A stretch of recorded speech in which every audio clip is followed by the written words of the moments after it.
J'aimerais tout d'abord revenir sur un point.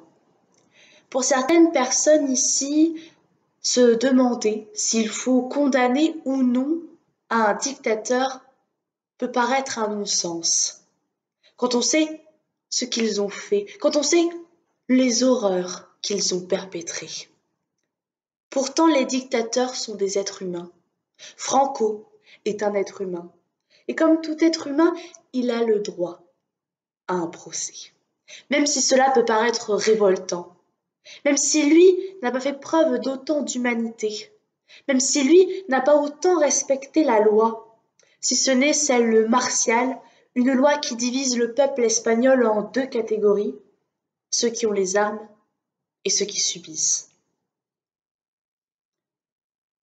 3000, 4000, 14, 50 000, 270 000, 5. Les nombres que je viens de vous énoncer font partie d'une liste non exhaustive des exécutions qui ont eu lieu sous le régime franquiste. Entre 3000 et 4000 après les événements de Malaga en 1937. 14, comme le nombre de prêtres basques nationalistes qui ont été exécutés avant que l'Église catholique ne réagisse.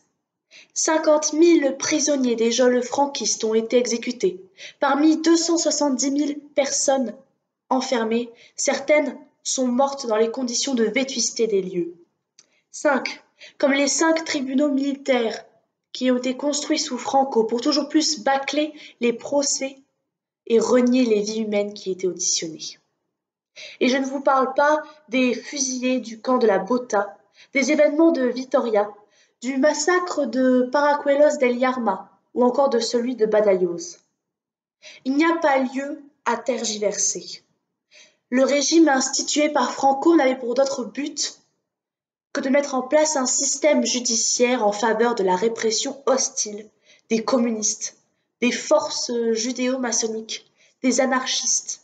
En somme, une répression contre tous ceux qui ne pensaient pas comme Franco. Cette répression, elle est menée sur les préjugés d'un seul homme. Et elle a pour but d'étrangler le peuple d'une main de fer aux phalanges espagnoles. Alors oui, certaines de ces exécutions ont fait l'objet d'un procès, mais pouvons-nous parler de justice quand le système judiciaire lui-même est corrompu? Toutes ces exécutions sont extrajudiciaires car elles ont eu lieu sous la dictature. La dictature, c'est la mort de la justice. C'est le feu qui brûle de l'intérieur un peuple. Toutes ces exécutions sont le fruit d'une folie meurtrière dont il est notre devoir d'en condamner le responsable en la personne de Francisco Franco, au nom de la dignité humaine. Cet principe, qui est consacré par l'article 16 du Code civil français et plus largement par les articles 1 et 2 de la Convention européenne des droits de l'homme. Lors d'une exécution, ce n'est pas seulement le condamné qui meurt. Avec lui, c'est toute sa famille, ses proches, cet entourage brisé, effondré, éberlué face à des décisions guidées par une idéologie totalitaire. Mais si seulement cette idéologie n'avait mené qu'à une corruption judiciaire.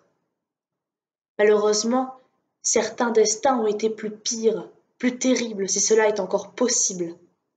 J'évoque ici les disparitions forcées, toutes ces vies qui se sont envolées sous les fusils de l'armée nationaliste, où le mépris de la vie humaine a atteint un paroxysme.